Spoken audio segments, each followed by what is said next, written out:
উত্তেজনা চরমে, যুদ্ধের আরও কাছাকাছি ভারত ও পাকিস্তান।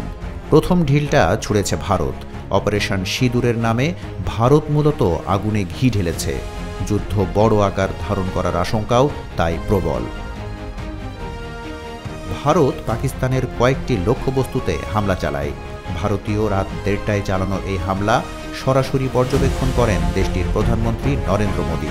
তবে ভারতের দাবি, তারা পাকিস্তানের কোনো সামরিক স্থাপনায় হামলা চালায়নি। ভারতের ইটের বদলে পাটকেল ছোড়ার দাবি করেছে পাকিস্তানও। ভারতীয় বিমান থেকে শুরু করে ব্রিগেড হেডকোয়ার্টার সবই উড়িয়ে দেওয়ার কথা জানিয়েছে পাকিস্তান। পাকিস্তানের পক্ষ থেকে 5টি ভারতীয় যুদ্ধবিমান ভূপাতিত করার দাবি করা হয়েছে। পাকিস্তানি সামরিক বাহিনীর মুখপাত্র জানান, এর মধ্যে ফ্রান্সের তৈরি 3টি রাফাল, একটি রাশিয়ার তৈরি সু-30 ও মিগ-29 যুদ্ধবিমান সোভিয়েত আমলে তৈরি। ভারতের হামলার ঘটনায় তীব্র প্রতিক্রিয়া জানিয়েছে পাকিস্তান। পাকিস্তান সরকার ও সেনাবাহিনীর পক্ষ থেকে বলা হয়েছে, তারা এই কাপুরুষিত হামলার সমুচিত জবাব দেবে। পাকিস্তানের প্রতিরক্ষা মন্ত্রী খাজা আসিফ বলেছেন, দেশটির বেসামরিক এলাকায় হামলা চালানো হয়েছে। কাপুরুষেরা তাদের নিজস্ব আকাশসীমা থেকেই এই হামলা চালিয়েছে। তারা কখনোই তাদের ঘর থেকে বের হয়নি। তারা বেরিয়ে আসুক, পাকিস্তান সমুচিত জবাব দেবে। ইসলামাবাদ কী সিদ্ধান্ত নিয়েছে জানতে চাইলে খাজা আসিফ বলেন, পাকিস্তান বদলা নেবে।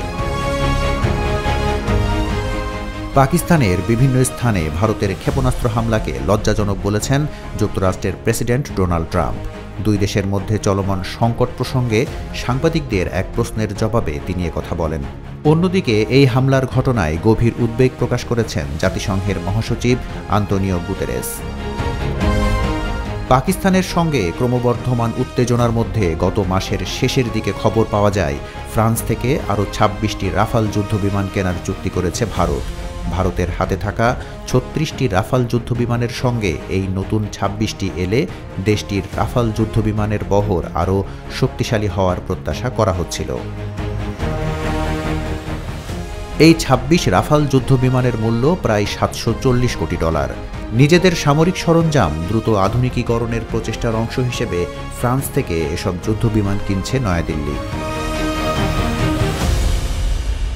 এমন পরিস্থিতিতেই শঙ্কার মেঘ আরও ঘনীভূত হচ্ছে।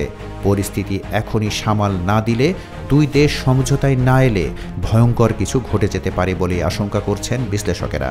তবে সাধারণ মানুষের ঘড়ির কাঁটার দিকে তাকিয়ে থাকা ছাড়া আর কোনো উপায় নেই, কারণ উত্তর সব সময়ের হাতে।